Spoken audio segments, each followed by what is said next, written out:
are these people? I also have a lightning round of a few stories that I'm not going to read through the whole thing, but I did want to bring because they are noteworthy. We haven't really talked about labor much lately on this show because what Trump has been doing and Israel have been dominating the narrative. But I don't want to ignore it this week. There was a major strike in Philadelphia from the city workers this week. I don't know if they're back to work yet. I think they made a deal. But this was something that I also saw that really concerned me. World Socialist website published 2 articles this week. One of them was both about Philadelphia. One was about the transit workers. And this one also, Philadelphia Transit Board votes to enact a doomsday budget to dismantle the transit system. All right. So what they're talking about is a 45% reduction in services beginning in August. All right. So 9,000 city workers, including trash removal. And I saw a video of garbage building up in the streets, right? Water, street maintenance against poverty pay, which is what the city workers are getting. And of course, the city has a massive budget shortfall already. Now what they want to do is cut 32 bus routes on August 24th, a reduction in services on existing routes, and the end of special event services entirely. A 21.5% fare increase is also slated for September. So not only are we cutting 32 bus routes, we're raising the price on the ones that are left. Then the second phase of cuts to begin the beginning of next year will see the elimination of 5 regional rail lines, 18 more bus routes, and the imposition of a 9 o'clock curfew at night on all remaining services. Also that we can give that money to Israel, of course. All right. It will effectively dismantle SEPTA. All right. And they talked about how 50% of SEPTA's ridership earned less than $34,000 annually. And another 21% earns $15,000 or less. They are completely reliant on public transportation, and you're about to take it away from them. They can move to a 15-minute city, right? I guess that's the idea here. Unreal. The reduction of transportation services is also estimated to have a devaluing effect of around $19 billion in real estate. Because if you can't even get public transportation there, that reduces the value of the property. Insane. Check this article out. It'll also enrage you. You brought this one. You wanted me to share this. I'll play the audio version. Jim Hightower's Radio Lowdown. Thank you, whoever that was. Hightower. Appreciate that. Jim Hightower. All right. Don't let it be said that the super rich care only about themselves, always taking from society and giving nothing back. Consider the generous billionaires who live on an island in Florida's Biscayne Bay. Amazon kingpin Jeff Bezos lives there, as do Ivanka Trump and her hubby Jared Kushner. Actually, their so-called island is fake, built in the bay so a few dozen absurdly rich sparklies don't have to mix with commoners living in the adjacent town of Surfside. Snootiness aside, though, the billionaires have literally been giving of themselves to Surfside's people. Specifically, their bodily waste has been leaking from the septic systems of their mansions, polluting the town's environment. What? Yes, the rich are actually defecating on commoners. Facing public scorn, the Bezos-Trump-Kushner clan proposed piping their excrement into Surfside's sewer system. Okay, but when the city asked for $10 million to help cover the pipe's cost, the billionaires squealed like stuck hogs. Come on, $10 million for them is like $10 for you and me. Of course, moneyed elites did not get rich by playing fair, but by playing the system. So they dispatched their lobbyists and lawyers to Governor Ron DeSantis. Sure enough, bam! Republican officials suddenly and secretly approved a new state provision decreeing that local communities like Surfside cannot interfere with or even demand payment for such special interest sewer projects as the Bezos-Trump-Kushner hookup. Then, again with no publicity, DeSantis signed the billionaire's corrupt law. no doubt assured that they would reward his kindness later on. This is Jim Hightower And saying, they will. Ironically, the word defecate is derived from a Latin verb meaning to cleanse. But there's not enough soap in Florida to clean the hands of these dirty dealers. The Hightower Radio Lowdown is made possible by you subscribers to Jim Hightower's Lowdown on Substack. Find us at jimhightower.substack.com. Poor Jim Hightower. He's Substack newsletter near you. He's another OG independent who's been taking on the system for a long, long time. So literally piping their shit in and then getting the governor to sign a law saying that they're allowed to do it. Unbelievable. My disappointment is immeasurable.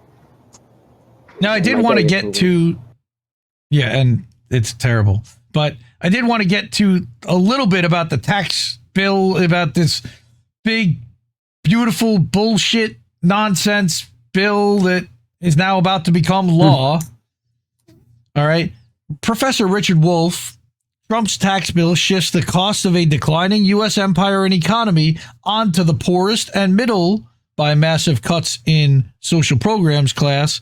The bill helps the richest keep or grow their wealth, so inequality soars. Happy July 4th.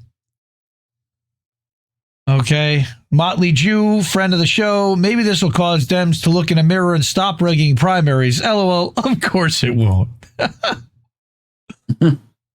Right? And Alia Moro reminds us that also all of Planned Parenthood got defunded today in case anyone needed more bad news. Thanks, Trump. That was always their plan. Now, Dissent in Bloom actually wrote a post about that, very personal, that she got an email from Planned Parenthood today about the fact that they're funding, that if you were on Medicaid, that they no longer accept Medicaid at Planned Parenthood. And Dissent said that at one point she grew up poor and she had to use it from like 18 to 22. And without it, she would have been sunk. So, again, most Americans across the political spectrum have no idea just how fucked this bill truly is. Every American struggling with school loans that was already intended to keep them in debt forever will now see their payments double to triple and their chance for forgiveness to go from 20 to 30 years. Oh, yeah, and forget about forbearance for economic hardship. They eliminated that protection, too. Every new prospective college student will get far less financial aid and grant opportunities than their parents, who take out plus loans, will be no longer eligible for income-based assistance programs. Draconian. Every senior citizen whose only income was senior Social Security will receive zero benefit from the no tax on Social Security because they weren't paying taxes on theirs to begin with.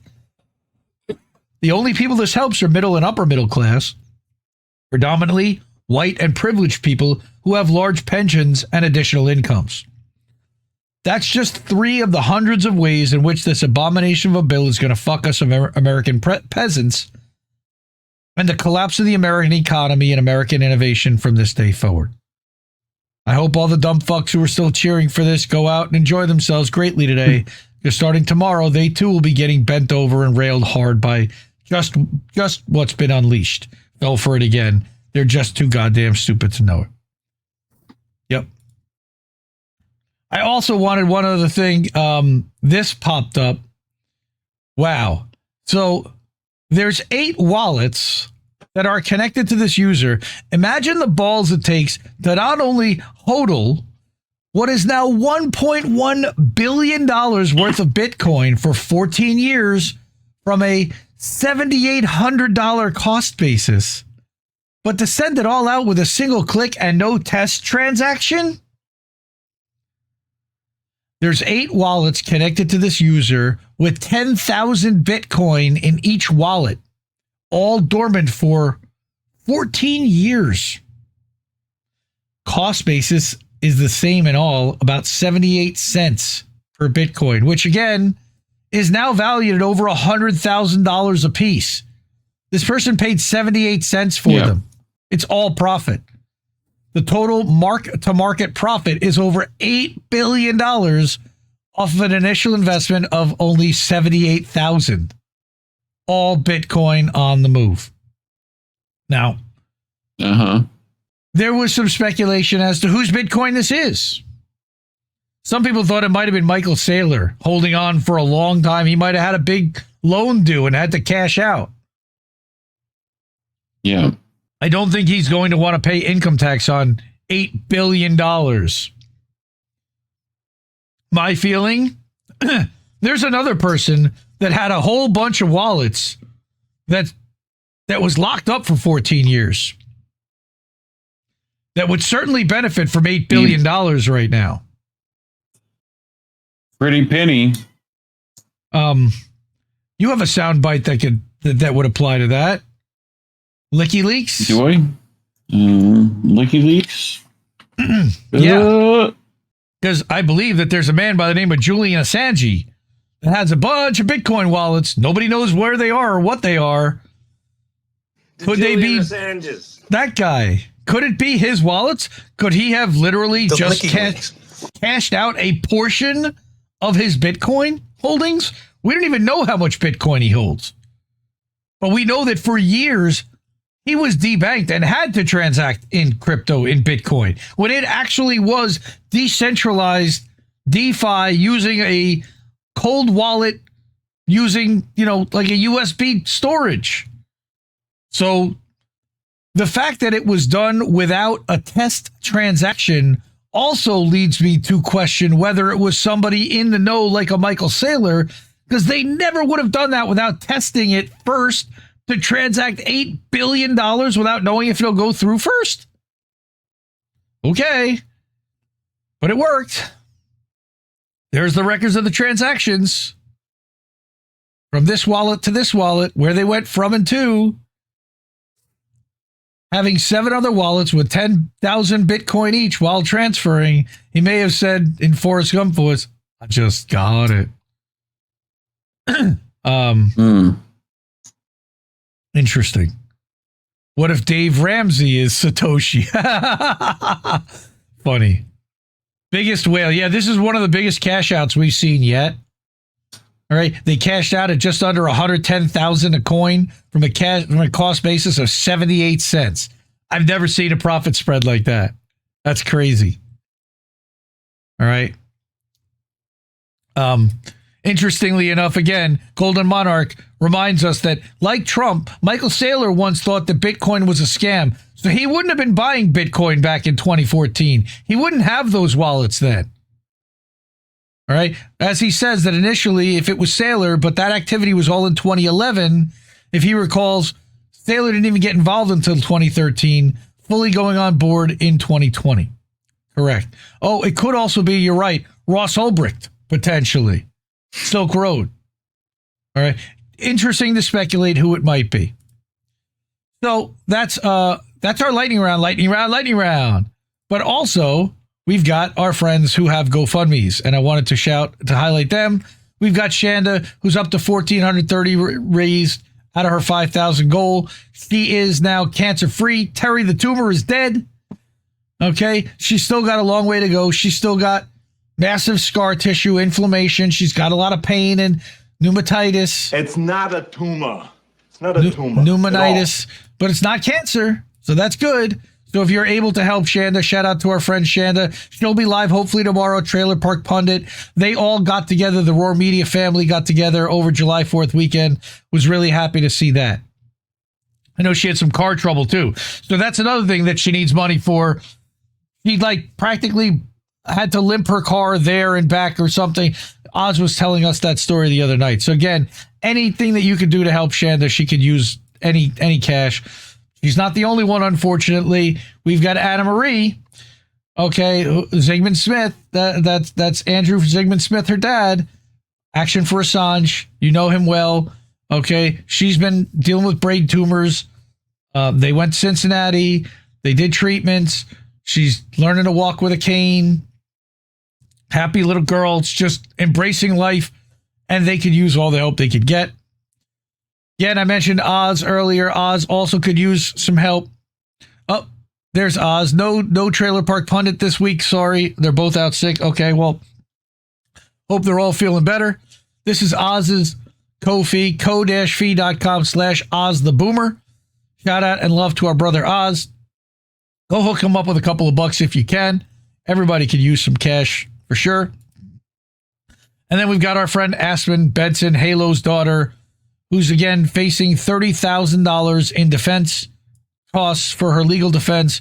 She got caught up in a crazy story where she literally is facing 30 plus years in prison for drug trafficking, and she just happened to be in a car and didn't even know that the guy was a convicted drug trafficker and had stuff there too on the in the car with them, apparently. Crazy. Then again, we've got our website again, IndieNewsNow.com. We want to make the media that we want to see, so we made this website showcasing a feed of articles, videos, and podcasts from the independents that we believe in and support. So you've got Sam Husseini, and you've got Normal Island News, and Antiwar.com, and you've got AM Wake Up's Rumble, and the Duran from Rumble, and Greg Reese from the Reese Report. And this is just a few of a little bit of a sample. Steven C's hanging out with Wheezy today, talking about what happened with Alex Jones. All right. So you can go over there, but also there is the Keep the News Free, where you can give a direct donate link right there and buy some merch over at the old shop. I'm still working on getting the new shop connected. All right. And then you can also watch live. So when we were streaming Third Eye Carnival yesterday, all of that was right here, also at IndieNewsNow.com/live. So even if you were unable to watch it on any of the other platforms, you could watch it right here, totally ad-free. And hopefully, yep, there you go. Hey, what's up, everyone? There we are live at IndieNewsNow.com.